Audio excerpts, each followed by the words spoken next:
I'm Erika Twani, CEO of Learning One-to-One and author of Becoming Einstein's Teacher. I believe every child is a genius. In this video today, we're going to talk about standardized testing and creative learning methods. To illustrate this topic, I'm going to tell you a story about Alex Honnold.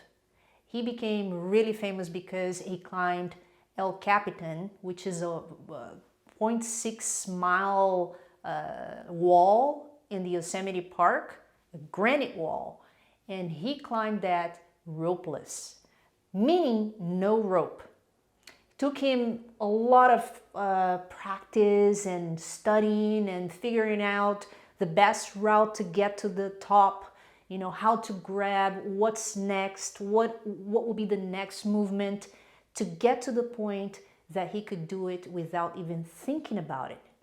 So throughout this process, what he did was to figure out this route, to practice, and to evaluate whether he was doing good or not, and if that will be the best route. And then he would document everything and train the next step.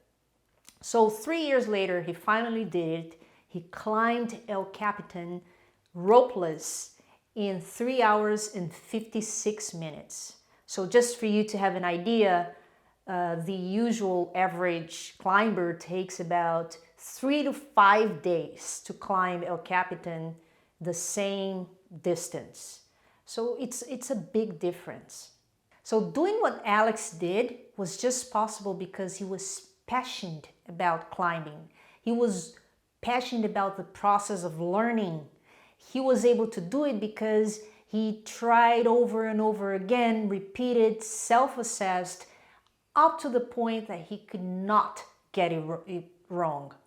He had the discipline to try and fail, and try and fail again, up to the point that he would get it right. So do you see any similarities between Alex's story and standardized testing? In standardized testing, students memorize something to regurgitate in a test. So it's pretty much to spell out whatever somebody else wants to hear. In Alex's case, he decided to climb El Capitan. Nobody told him to do that. He decided to find the best route, and he practiced over and over and over again until he got it right. Now, imagine if Alex would find one route and do that one without the ropes.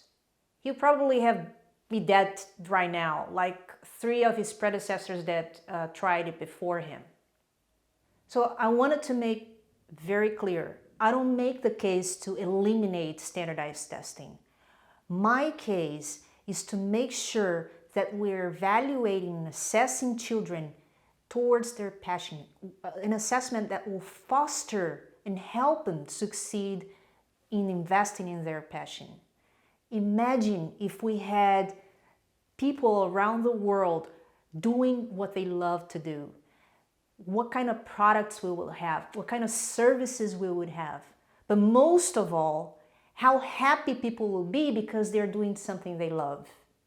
So I talk extensively about this and give you step-by-step a way to achieve this in my book, Becoming Einstein's Teacher. So pick it up, watch more videos, subscribe, comment below, and I'll love to hear from you. I'll see you in the next video.